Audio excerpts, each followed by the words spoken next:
बिस्मिल्लाहिर्रहमानिर्रहीम, अस्सलाम वालेकुम and welcome to my YouTube channel. मेरा नाम तहसीन ज़ारा है और आज की इस वीडियो में हम शायरी की दो इसनाफ यानी नज़म और गज़ल के फ़र्क की बात करेंगे। तो सबसे पहले अगर फ़र्क की बात की जाए तो नज़म का एक उन्वान होता है जबकि गज़ल का कोई उन्वान नहीं होता। आप इस तरह समझें कि नज़म को एक ही उन्वान के तहत लिखा जा सकता है जबकि गज़ल में उन्वान की कैद नहीं होती।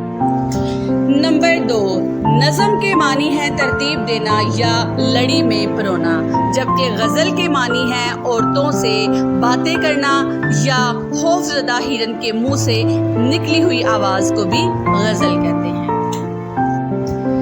नंबर 3, नज़म में इख्तिताम तक एक ही ख्याल की पाबंदी की जाती है, यानी अगर एक मौजू के एक उन्वान के ऊपर लिखा जा रहा है तो आखिर तक उसी ख्याल की पाबंदी की जाती है, जबकि गज़ल का हर शेर अपनी जगह पर मुकम्मल होता है। यानी गज़ल के अंदर अगर एक शेर के अंदर आपने एक बात मुकम्मल कर दी तो दूसरे शेर के अंदर दूसरी बात शुरू हो जाती है।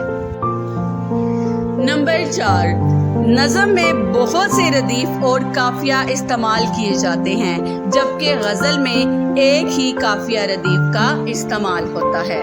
नंबर 5, नज़म के अशार में तादाद ज़्यादा भी हो सकती है, जबकि गज़ल के अशार की तादाद के अंदर पाबंदी की जाती है, यानी गज़ल के अशार की तादाद जो है वो महदूद होती है।